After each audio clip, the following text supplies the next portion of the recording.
3 piece ইলিশ ছিল, তো সর্ষে ইলিশ করব, তার জন্য কালো জিরে কাঁচা লঙ্কা ফোড়নটা একটু ভেজে নিলাম। সর্ষে পোস্ত সমান সমান করে বেটেছি, একটু হলুদ আর লবণ দিয়েছি। এটা ভাজা হয়ে গেছে, এবারে সর্ষে পোস্ত বাটাটা দিয়ে দিলাম, দিয়ে জল দিয়ে দিলাম। এবারে এই কাঁচা মশলাটা একটু কষানো। মশলাটা ভাজা হয়ে গেছে, খুব বেশি কিন্তু ভাজবো না। সর্ষে পোস্ত খুব বেশি ভাজলে তার টেস্টটা নষ্ট হয়ে যায়। একটু জল দিয়ে দিলাম। এবার একটু ঝোলটা ফুটুক, তারপরে ভেজে রাখা মাছগুলো দেবো। আর মাছগুলো কিন্তু আমি একদম হালকা ভেজেছি। তো ঝোলটা ফুটিয়ে নিই, আর লবণ তো আমার আগেই দেওয়া আছে। ঝোলটা ফুটে গেছে, এবার এই যে ভেজে রাখা মাছগুলো দিয়ে দিলাম। তারপরে ঢাকা দিয়ে একটু সেদ্ধ করে নেব। ইলিশ মাছ তো বেশিক্ষণ লাগে না সেদ্ধ হতে, আর কাঁচা লঙ্কা আগেই দিয়েছি, আর দেবো না।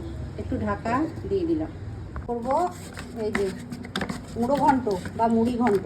কাতলা মাছের মাথা আছে 1 পিস, আলু কেটে রেখেছি, এখানে পেঁয়াজ টমেটো কাঁচা লঙ্কা আছে। চালটা বার করে দেবো, গোবিন্দভোগ চাল দিয়ে করবো।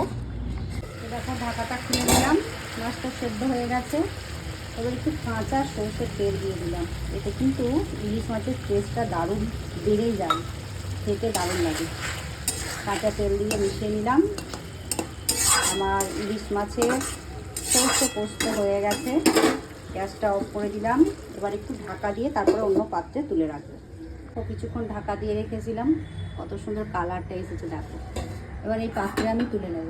ইলিশ মাছের সরষে পোস্ত হয়ে গেল। এদিকে হয়ে গেছে করলা ভাজা, লাল শাক ভাজা, গরম গরম ভাত নামালাম। আর এই যে গোবিন্দভোগ চালটা ধুয়ে নিয়েছি, এই যে মুড়ি ঘন্ট করব। তো চলো এবার এটা করে নিলে আমার রান্না আজকে কমপ্লিট। এবার মুড়ি ঘন্টের জন্য মাছটা প্রথমে আমি ভালো করে মাছের মাথাটা আগে ভালো করে ভেজে নেব।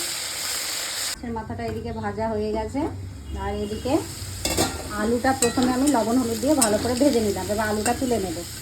গোটা গরম মশলা, তেজপাতা, গোটা জিরে ফোড়ন দিলাম। এবার এই যে পেঁয়াজ কাঁচা লঙ্কা টমেটো একসঙ্গেই দিয়ে দিলাম। এবার এটা ভালো করে ভেজে নেব। একটু লবণ দিয়ে দিই, তাহলে নরম হয়ে যাবে তাড়াতাড়ি টমেটো পেঁয়াজটা। ঢাকা দিয়ে দেবো। এবার আমি এই যে ধুয়ে রাখা গোবিন্দভোগ চালটা দিয়ে দিলাম। তারপরে একটু ভালো করে নেড়ে নেব চালটা। তো সমস্ত মশলা দিয়ে কিন্তু আমার চালটা কষানো হয়ে গেছে। এবার ভেজে রাখা আলুগুলো দিয়ে দেবো, তারপর আবার একটু কষিয়ে নেব। তো কষানো হয়ে গেছে, এবার এই যে মাছের মাথাটা দিলাম ভাজা। তো মাথাটা দিয়ে একটু ভেঙে দেবো। এটা ভেঙে দিয়েছি। পুরো ভাজা গরম মশলাটা দিলাম, আমি যেটা বাড়িতে তৈরি করব। তারপরে নেড়ে চেড়ে এবার আমি পরিমাণ মতো জল দিয়ে দেবো, দিয়ে ঢাকা দিয়ে সেদ্ধ হতে দেবো। তো স্বাদের ব্যালেন্সটা অ্যাডজাস্ট করার জন্য অল্প একটু চিনি দিলাম, আর একটু লবণটা কম হয়েছে, একটু সামান্য লবণ দিয়ে দিলাম।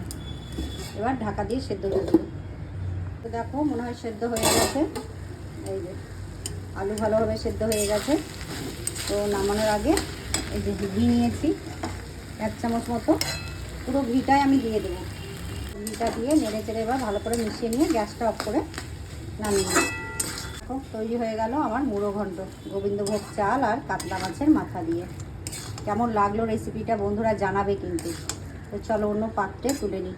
তো দেখো মুড়ো ঘন্ট একদম রেডি। সমস্ত রান্না তো হয়ে গেছে। এই যে মুড়ো ঘন্ট হয়ে গেছে, গরম গরম এক্ষুনি নামালাম। আর তোমাদেরকে আগে দেখিয়েছি, আরেকবার দেখিয়ে দিলাম। এই যে লাল শাক ভাজা, করলা ভাজা, এই যে ইলিশ মাছের সর্ষে পোস্ত ইলিশ, আর এখানে ভাত তো আছে। তো চলো এবার থালি সাজিয়ে নেব, খাওয়া দাওয়া করবো। বাইরে পড়ছে ঝমঝমিয়ে বৃষ্টি, আর এদিকে আমি আমার দুপুরে লাঞ্চের থালি সাজিয়ে নিয়েছি। দেখো একটা কাঁচা লঙ্কা নিয়েছি, করলা ভাজা, লাল শাক, ইলিশ মাছের সর্ষে পোস্ত, আর এখানে মুড়ো ঘন্ট। চলো বন্ধুরা টাটা। ভিডিওটি কেমন লাগলো কমেন্ট বক্সে অবশ্যই লিখে জানাবে।